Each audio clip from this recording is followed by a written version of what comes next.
নমস্কার বন্ধুরা, আশা করি আপনারা সবাই ভীষণ ভালো আছেন। আমি মোটামুটি আছি ঠিকই, তবে আজকে একটু ভালো আছি। কেন কি আজকে হ্যাপির একটা কারণ এটাই আছে যে বেশ অনেক অনেক অনেক অনেক অনেক দিন পর আমি আমার দিদির গলার ভয়েসটা পেয়েছি ফোনে। আর দিদি গুড মর্নিং দিয়েছে। তো দিদি তো আমার ভীষণ অসুস্থ, কথা বলার ক্ষমতা ওর ছিল না। তো আজকে অনেক মানে দিন পরে, মানে দিন কি বলবো, মানে মাস বলতে পারেন, তাতে আমার মনটা ভীষণ ভালো আছে।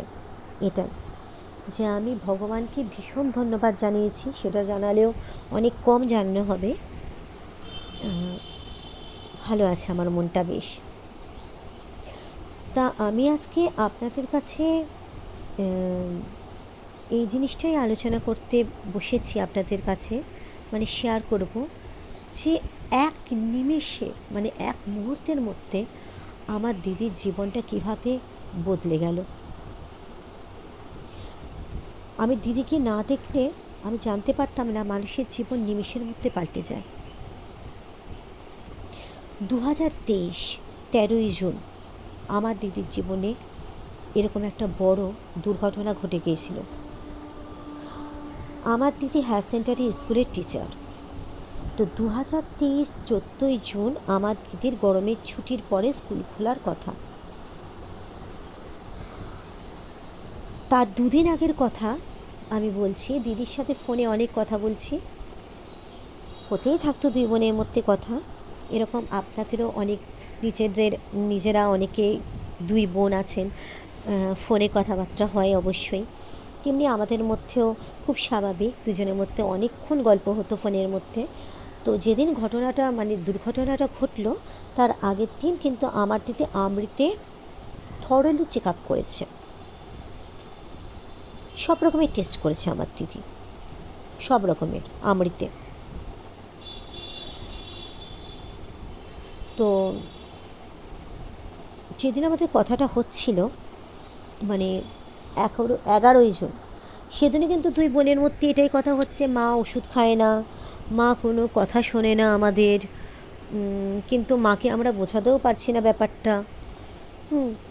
কিন্তু মা এটা বুঝতে পারছে না যে মা তো এভাবে চলে যেতে চাইছে, চলে যাওয়াটা তো কারুর হাতে নেই। কিন্তু এটা বুঝতে পারছে না এখন কিন্তু শুধু বয়স বাড়লেই যে মানুষ চলে যায় তা কিন্তু না, এখন যখন তখন মানুষ চলে যাচ্ছে।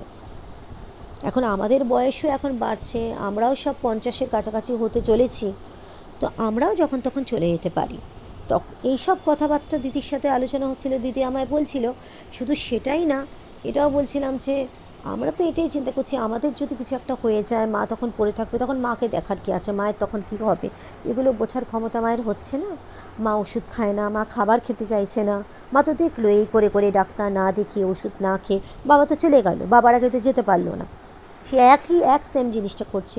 এবার যদি আমাদের কিছু একটা হয়ে যায় তখন মা কী করবে, পড়েই তো থাকতে হবে মাকে। আর তারপরে আমি দিদিকে বলছিলাম যে দেখ দিদি, আমার তো তোর কেমন মনে হয় আমি জানি না, আমার তো রোজই মনে হয় বাবা, রোজই আমার সকাল হচ্ছে, রোজই আমার ঘুম ভাগছে। আমার তো খালি মনে হয় কেন রোজ সকাল হলো, কোনো দিন যদি সকাল না হয় তাহলে তো খুব ভালো হয়। তো দিদি আমাকে এটাই বলছিল যে বাবা তোর এইটা মনে হয়, তোর তো অবস্থা মায়ের মতো। আমি বাবা অনেক বাঁচতে চাই, আমি কিন্তু আমার এখনও অনেক অনেক অনেক দেখা বাকি আছে রে বল, অনেক কিছু দেখার বাকি আছে। ছেলেটা আমার জাপানে পড়ে, কত কিছু আমি এখনও দেখিনি, কত জায়গা ঘোরার আছে, আমি বাঁচতে চাই। এই কথা হচ্ছে কিন্তু দুই বোনের মধ্যে।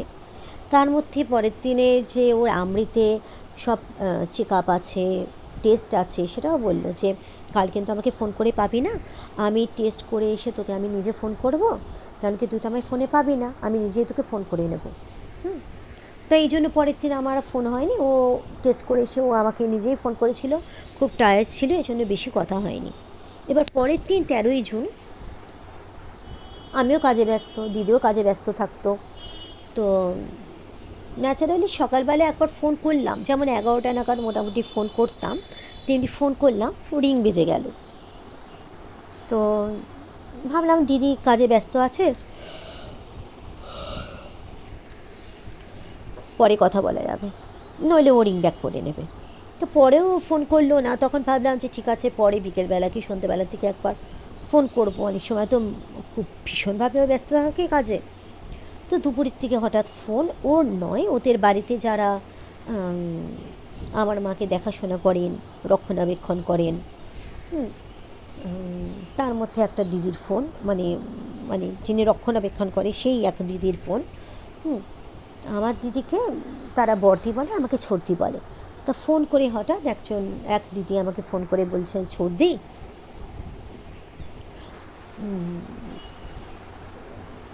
কি বলবো তোমাকে, বড়দির স্ট্রোক হয়ে গেছে আজ। আমি ব্যাপারটা না ঠিক বুঝতে পারলাম না কি বললো। আমি বললাম, কী বলছো তুমি? বলে হ্যাঁ, বড়দিকে সবাই হসপিটালে নিয়ে গেছে, বড়দি হঠাৎ করে আজকে স্ট্রোক হয়ে গেছে। এবার তার আগের দিনই সব কিছু সে টেস্ট করে এলো আমরি থেকে। আমি জিনিসটা না মানে ঠিক নিতে পারলাম না, আমার না প্যানিক অ্যাটাক হয়ে গেল। সঙ্গে সঙ্গে বাবাই ফোনটা নিল, তারপরে ওর বাবাকে ফোনটা দিল, তারপর আমার হাজব্যান্ড আমার জামাইবাবুকে ফোন করলো, সব কিছু জানলো। জিনিসটা সেটা না, দিদির সেরিব্রাল হয়ে গেছে। এবার তারপরেই সব কিছু জানা গেল যে সকালবেলা যথারীতি ওদের কাজের লোক আসে, সকাল মানে বেশ ভোরবেলা, আমার দিদি ঘুম পর্যন্ত ঠিকমতো হতো না, তাই তো বেশ ভোরবেলা মানে 5:30 এরকম নাগাদ কাজের লোক চলে আসতো, একটা অড টাইম। তো দিদির ঘুম ঠিক মতো তাই হতো না। তো সেদিনও দিদির মাথা মারাত্মকভাবে ফেটে যাচ্ছিলো যন্ত্রণাতে। আর দিদির স্কুল খুলে যাবে সেই জন্য আমি একদিন তার মধ্যেই বলেছিলাম আমার হাজব্যান্ডকে যে চলো আমরা একদিন ঘুরে আসি দিদির ওখান থেকে, দিদির তো 2 দিন পর স্কুল খুলে যাবে, আবার ব্যস্ত হয়ে যাবে দিদি। তো দিদির বাড়ি থেকেও কদিন আগে ঘুরে এসেছিলাম, মানে 1 সপ্তাহ না 10 দিন আগে ঘুরেও এসেছিলাম আমরা দিদির বাড়ি থেকে। সেদিনও দিদির মাথা ফেটে যাচ্ছিলো প্রচণ্ডভাবে, সেদিনও দিদির অসহ্য দাঁতের যন্ত্রণা। আমি বললাম যে তোর মনে হচ্ছে আমার দাঁতের কোনো সমস্যা হয়েছে, তুই দাঁতের ডাক্তার দেখা, সেটাও দেখিয়েছিল। সেদিনও তার মাথা ফেটে যাচ্ছিলো প্রচণ্ড। ওর 650-এ হতো না, ও যদি ক্যালপল খেত ওর 650-এ হতো না, ওর আরও পাওয়ারের, আরও হাই পাওয়ারের ওষুধ ওর লাগতো, ওর ব্যথা কমতো না মাথার। এবার মাথার ব্যথাটা যে এই কারণে সেটা তো জানতাম না, কেন মাথা আমারও প্রচণ্ড এক এক সময় প্রচণ্ড পরিমাণে মাথা ব্যথা হয়। আমিও বলি 650-এ আমার হবে না, আমাকে হাই ডোজের কোনো ওষুধ দাও। এবার ওকে তো ডাক্তারের কাছে নিয়ে গেছে, তো সেখানে ডাক্তার চেক করে বলেছে যে দিদির মাথায় আর কি পুরো ব্লাড ক্লট হয়ে গেছে, পুরো জমে গেছে, আর ওটা সেরিব্রাল হয়ে গেছে দিদির।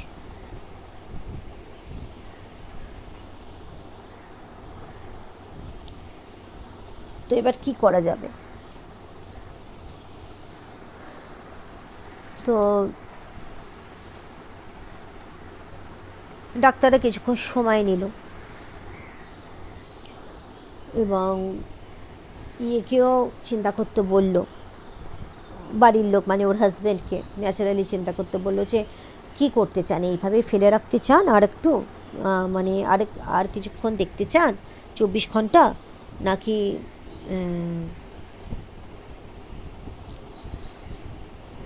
কিছু ডিসিশানে আসতে চান যে আমরা ভেতরে কি আছে, কি হয়েছে অ্যাকচুয়ালি সেটা আমরা দেখব, কেন কি করবে সেটা আপনাদের হাতে, আপনারা যেটা জানাবেন সেটাই আমরা করতে চাই। তো ন্যাচারালি আমার জামাইবাবু অপেক্ষা করতে চাইলো না, বলে যে 24 ঘন্টা এইভাবে আমি ফেলে রাখবো না, কেন কি যে ব্লাড ক্লট হয়েছে সেটা তো আরও চারদিকে আরও ছড়িয়ে যাবে, ক্লটটা আরও ছড়িয়ে যাবে, তাহলে তো জিনিসটা আরও ভয়াবহ আকার ধারণ করবে, এরপর আরও যদি বাড়াবাড়ি কিছু হয়ে যায়। ওকে তো আইসিইউতে ঢুকিয়ে দেওয়া হয়েছে, ওর তো কোনো সেন্স নেই আমার দিদির। তো তো জামাইবাবু তখন কোনো দিক সেরকমভাবে চিন্তা করলো না, বললো রিস্ক নিতে হবে।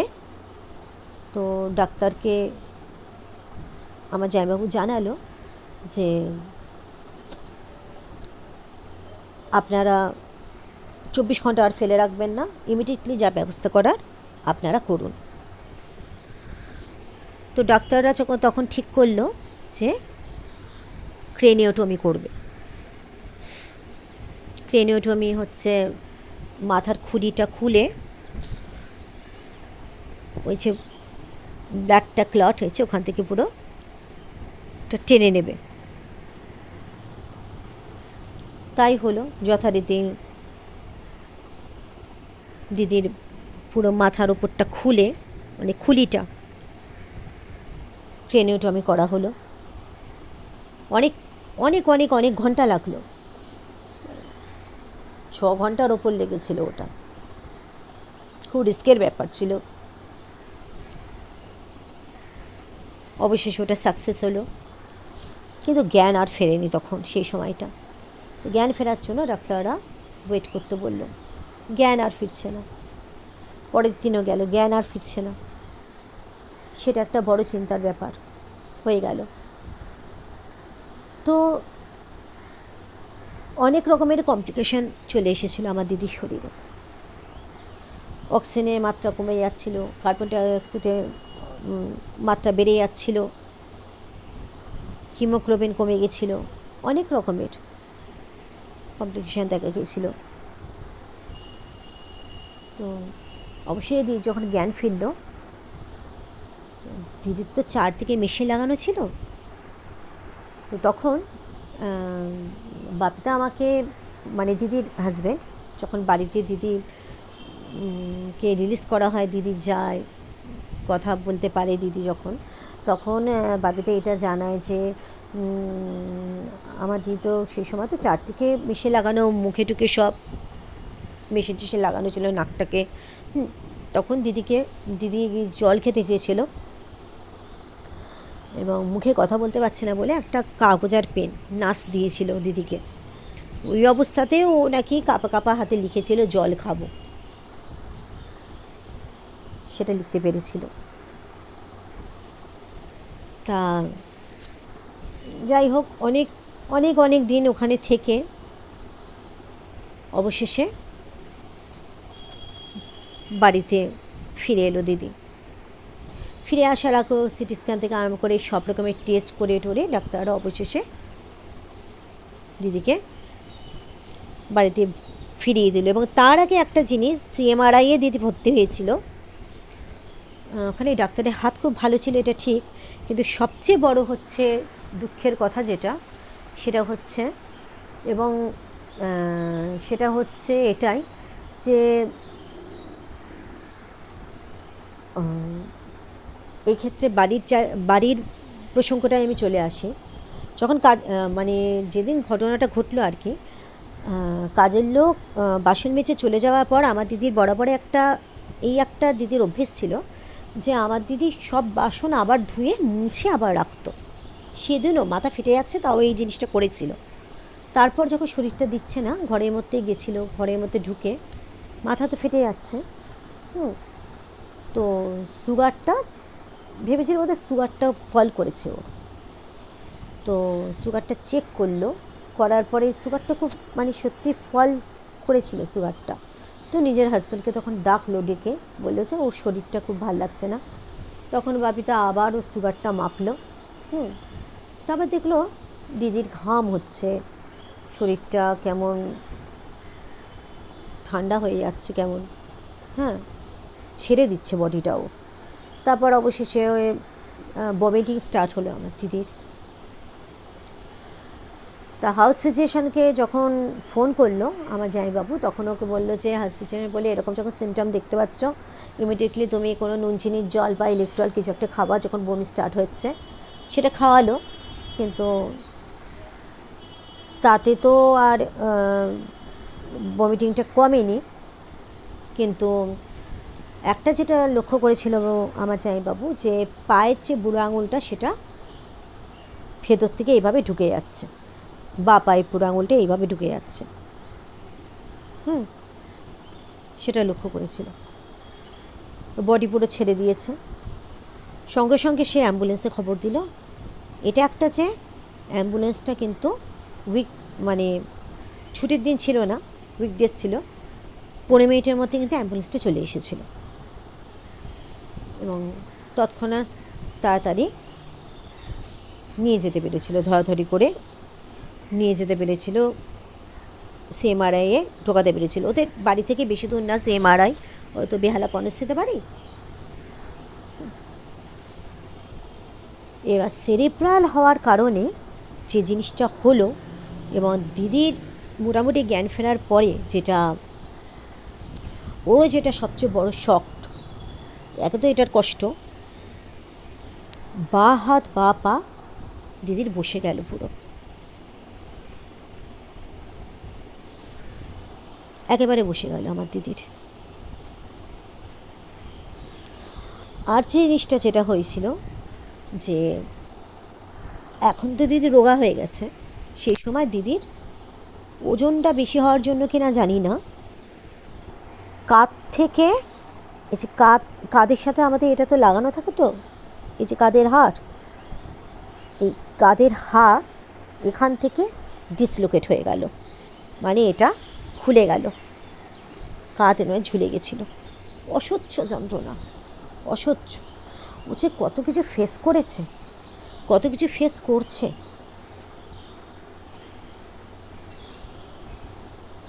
এ তো গেল, বাড়িতে ফিরল। এবার বাড়িতে ফিরে যাওয়ার পর আমি গেছিলাম ওর বাড়িতে, বেশ অনেক দিন ছিলাম। রাত্রিবেলা ঘুমোতে পারতো না, কাঁদতো, চিৎকার করতো, সারা গা টিপে দিতাম আমি বসে বসে, সারা হাত টিপে দিতাম, অসহ্য যন্ত্রণা, ছটফট করতো, ঘুমোতে পারতো না, কাঁদতো খুব। এগুলো বসে গেছে তো কী হয়েছে, যন্ত্রণা মারাত্মক ছিল এগুলোতে, হাত পায়ে অসহ্য যন্ত্রণা ছিল, মাথা রাখতে পারতো না, এখানটা তো পুরোটাই কাটা। তারপর গেল, 1.5 মাসও গেল না, অসহ্য যন্ত্রণা মাথার ভেতরে, প্রচণ্ড যন্ত্রণা।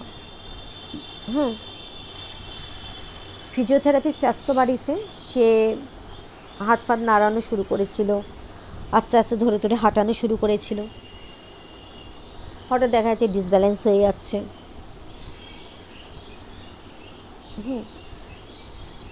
প্রচণ্ড যন্ত্রণা শুরু হয়েছে মাথায়। আবার তাকে সিএমআরআই সঙ্গে সঙ্গে নিয়ে যাওয়া হলো। এবার নিয়ে যাওয়ার পরে তখন আবার টেস্ট করা হলো, আবার সিটি স্ক্যান করা হলো, সব কিছু। তখন দেখা গেল সেখানে 6 ইঞ্চি মতো বড়, 1.5 মাসও গেল না কিন্তু, টিউমার, 6 ইঞ্চি বড় একটা বড় টিউমার, ওই যেখানটা কাটা হয়েছিল সেখানটা।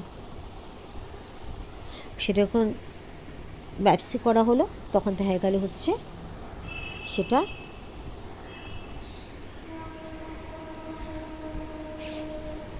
ক্যান্সার।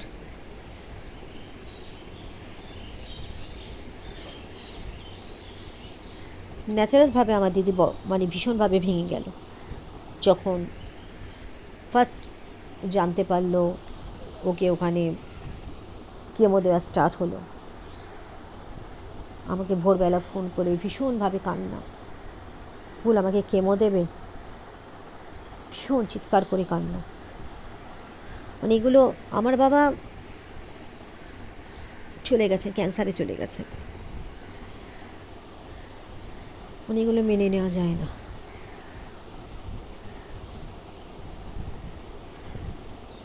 এবার কেমো আর রেডিয়েশনও স্টার্ট হলো।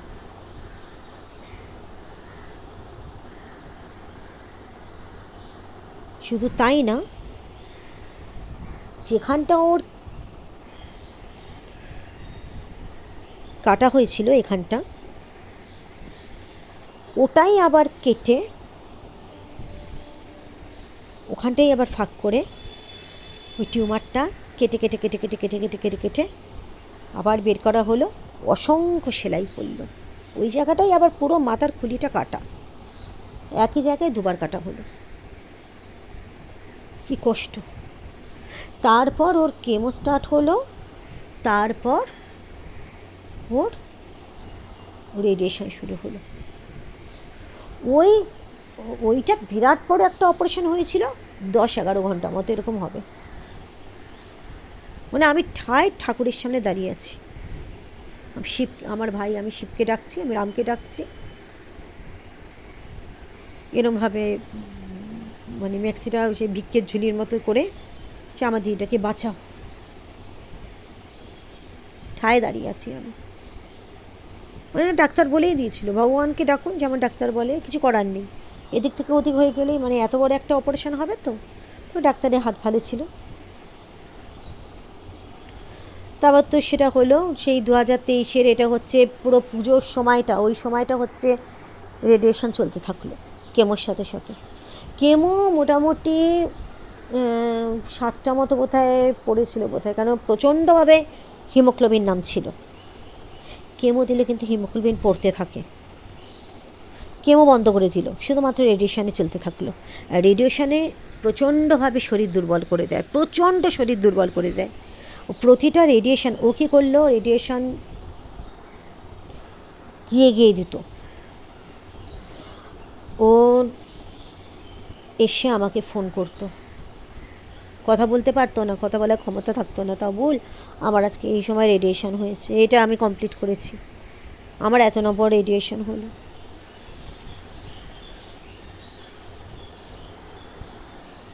করে টোরে তারপর এটা যখন আবার পরে আবার ওটা 1.5 মাস পর বোধহয় আবার হলো, দেখা গেল সেটা দেখা গেল অদ্ভুতভাবে ভগবানের আশীর্বাদে যে মাথার কোনো চিহ্নই নেই জিনিসটার, আর রেডিয়েশন আর কেমো দেওয়ার ফলে ওটার আর কোনো চিহ্নই নেই। রীতিমতো ফিজিওথেরাপিস্টের সাহায্যে ও সিঁড়ি দিয়ে, অবশ্যই ফিজিওথেরাপিস্টকে ধরে আস্তে আস্তে করে, ওদের তো লিফট, কিন্তু তাও সিঁড়ি দিয়ে নেমেছে, গাড়িতেও উঠেছে, রাস্তা দিয়ে গাড়িতে করে গিয়ে মানে গাড়িতে বসে পার্কে অবধি নিয়ে গেছে আমার জামাইবাবু, এত দূর অবধিও ঠিক হয়ে গিয়েছিল। হঠাৎ করে আমারও শরীর খারাপ, গলা জড়িয়ে যাচ্ছে, কথা আটকে যাচ্ছে, জলও খেতে পাচ্ছে না। হঠাৎ করে কি হলো, আবার কি হবে, দৌড়লো, অ্যাপোলোতে দৌড়লো, দৌড়ানোর পরে তারপর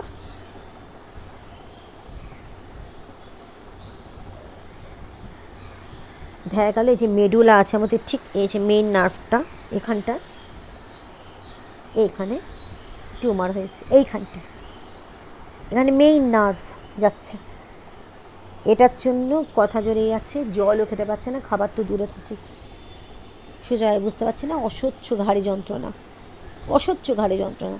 সবাই তো স্পন্ডিলাইটিস মনে করে নিয়েছিল, এইখানটায় ব্যথা না, স্পন্ডিলাইটিস মনে করছে, কিন্তু এই মেডুলা, এটা মেডুলা, মেইন নার্ভগুলো এখান দিয়ে যাচ্ছে।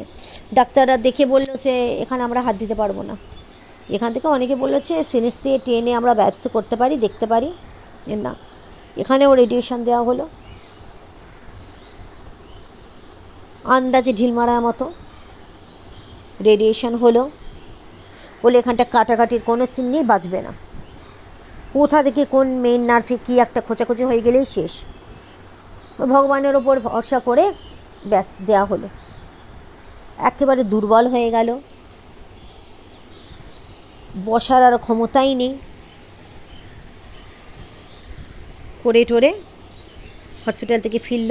আবার কিছুদিন পর যখন আবার তাকে এমআরআই করা হলো, দেখলো প্রায় একদমই প্রায় কমে গেছে, একদম নেই বলতে নেই, একদম কমে গেছে, একদমই কমে গেছে। আবার কিছুদিন পর দেখা গেল যে আমাদের যে টেলবোন আছে, যে স্পাইনটা আছে, সেখানে বেশ অনেকগুলো, ব্যাস এখন আমার দিদি একেবারেই মানে এত দুর্বল হয়ে গেছিলো, মানুষকে চিনতেও পারছিল না, কিছুই না। এই যে আমি নাসওয়ামি গেছিলাম, অনেক কষ্ট করে চিনেছিল, আমার দিদির বাড়িতে গেছিলাম যখন, দিদি আম খেতে ভালোবাসে, অনেকক্ষণ পর আমাকে ও ঠিক নোটিস করলো যে আমি ওর বোন, কথা বলতে ওর কষ্ট হচ্ছে। এখন আবার 3 মাস পর ওকে আবার রেডিয়েশন চললো, আর পুরো ভেঙে গেছে শরীর।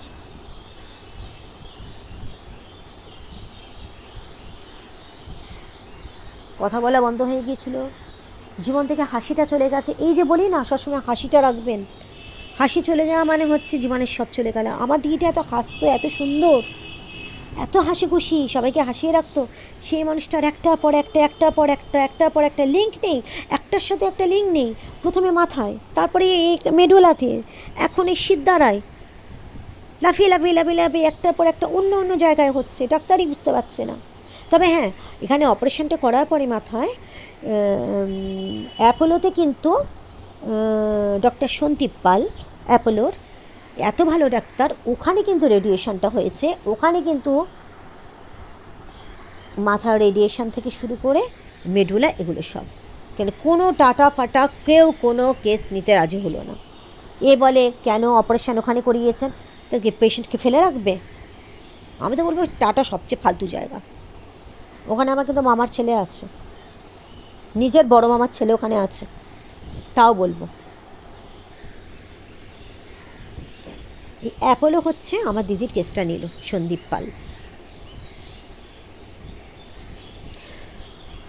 তো এখন এই অবস্থায় আমার দিদি এবার, আর সাথে সাথে একটা হোমিওপ্যাথি করছে। বাপিতে একটা খোঁজ পেয়েছে আমার জামাইবাবু, এখন আগের থেকে একটু আবার একটু বেটার হয়েছে। একটু বাথরুমটা প্রায় আটকে গেছে, ওটা ক্যাথেটার লাগিয়ে রেখেছে। সবসময় ভগবানকে ডাকছি, সবসময় ভিক্ষে চাইছি ভগবানের কাছে। জ্ঞান তো কোনো দিন কোনো পাপ করেনি, কারোর ক্ষতি করেনি, ভীষণ ভালো মানুষ, হাসি খুশি মানুষ, সহজ সরল মানুষ আমার দিদি, কিন্তু এত কষ্ট পাচ্ছে, একটার পর একটা কষ্ট পেয়ে যাচ্ছে। একটা জিনিস একটা সারছে, আবার আরেকটা জায়গায় হচ্ছে, একটা সেরে যাচ্ছে আবার হচ্ছে। এত এত কষ্ট, এত কষ্ট, এত কষ্ট, এত কষ্ট কেউ সহ্য করতে পারে না। এত সহ্য শক্তি ওর জানা ছিল না। কেন কি আমি একটা কথা বলছি, এটা মেয়েদের প্রসঙ্গ, তাও এটা ভিডিওর মধ্যে আমি সোশ্যাল মিডিয়াতে বলছি, তাও রোগ তো, তাও বলছি। পিরিয়ডে ওর প্রচণ্ড কষ্ট হতো। আমার যেমন এন্ডোমেট্রিওসিস হয়ে গিয়েছিল, ডাক্তার বলেই দিয়েছিল আফটার স্টেজ কিন্তু ক্যান্সার, আর ভীষণভাবে আমি কষ্ট পেয়েছি। একদিন এটা নিয়ে আমি আলোচনা করব। সেটা আমার অপারেট হয়ে গেছে, মানে বাধ্য হয়েছিলাম করতে। দিদিকে বারবার বলেছিলাম এত কষ্ট পেতো, ও কিন্তু করতে চায়নি, অপারেশনের ভয় করতে চায়নিও, ওটা নিয়েও চলতো, ওটা নিয়েও চলছে। সেই মানুষটা, যে মানুষটা অপারেশন করতে এত ভয় পেত, তার অবস্থা দেখুন। মাথা দুবার কাটা হলো, এটা সম্ভব নয় অপারেশন করা, আর এই সিদ্ধারাটা সম্ভব নয় অপারেশন করা বলে রেডিয়েশনের মারফতে চলছে। মানে যে মানুষটার অপারেশনের ভয়, তার এই অবস্থা। আর সবচেয়ে বড় কথা কি, আমি যখন মানে হসপিটালে গেলাম, আমার তো ওষুধ ইঞ্জেকশনে মারতো, আমার ইঞ্জেকশনে খুব ভয়। আমাকে ব্লাড নিতে এলে সবাই জানতে পারে আমার কেউ ছুঁচ ফোটাচ্ছে, চিৎকার করি, কাঁদি, আমি ভীষণ চিৎকার করে কাঁদি, আমি খুব ভয় লাগে আমার।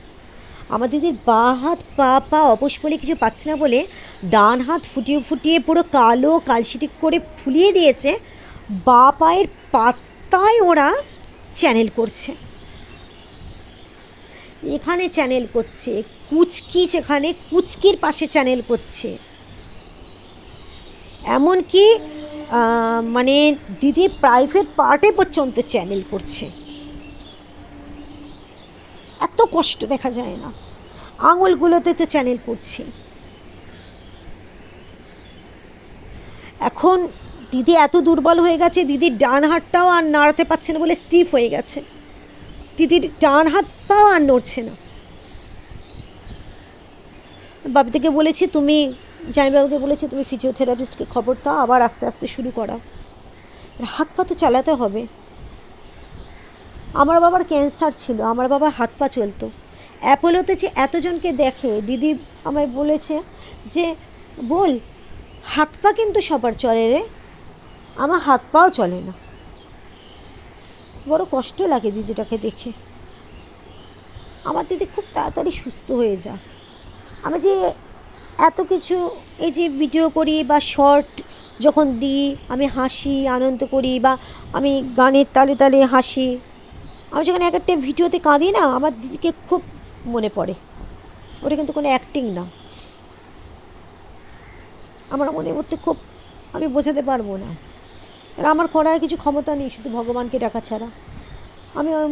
আমি রাতে রাতে ঘুমোতে পারি না। আমি ভোরবেলা উঠি, যখন আজান হয়, এখানে আমাদের একটু দূরে মসজিদ আছে, আমি আজানের সাথে সাথে আমি প্রার্থনা করি।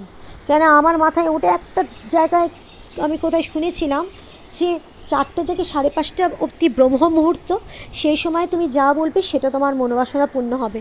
আমি সেই সময় উঠে উঠে ভগবানকে প্রার্থনা করি। সত্যি বলছি বন্ধুরা, যে অন্তত আমার দিদিটা সুস্থ হয়ে যাক পুরোপুরি, ক্যান্সার মুক্ত সুন্দর একটা জীবন পাক আমার দিদি। আমার দিদির জীবন থেকে সব কষ্ট দূরে চলে যাক, দিদিটা ভালো হয়ে যাক। ভীষণ কষ্ট পাচ্ছে আমার দিদিটা, ভীষণ কষ্ট পাচ্ছে, ভীষণ, মানে সেটা বোধহয় কম বলা হবে সেটা। আর কি বলবো, এই মানুষটা খেতে ভালোবাসতো, খেতে পারছে না। হাসতে ভালোবাসতো, হাসি চলে গেছে জীবন থেকে। আমি হসপিটালে কোশ্চেন করেছিলাম দেখে, দিদি তুই কাঁদিস না তো, কাঁদিস না কিন্তু, তুই ঠিক হয়ে যাবি। আমায় বলেছিল, আমি আর কাঁদি না রে বুল, কী হবে কেঁদে। শুধু বলেছিল আমার হাত পা পড়ে গেছে, অবশ হয়ে গেছে, মেনে নিয়েছি, ক্যান্সারটা মেনে নিতে পারলাম না রে। কি বলবো আর, ফ্যালফ্যাল করে তাকিয়ে থাকে,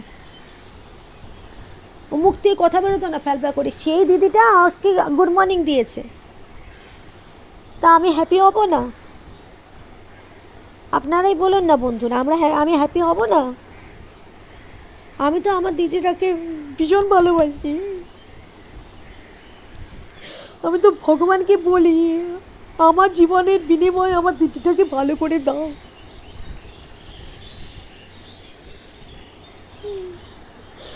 ছোটবেলা থেকে একসাথে বড় হয়েছি আমরা। আপনারা ভালো থাকবেন, আপনারা সুস্থ থাকবেন, কেমন? আজকে আসছি, হ্যাঁ, অনেক ভালোবাসা নেবেন, কেমন? সবাই ভালো থাকুন, সুস্থ থাকুন, ভালোভাবে বেঁচে থাকুন, সবার ভালো হোক, কেমন? আসছি, টাটা।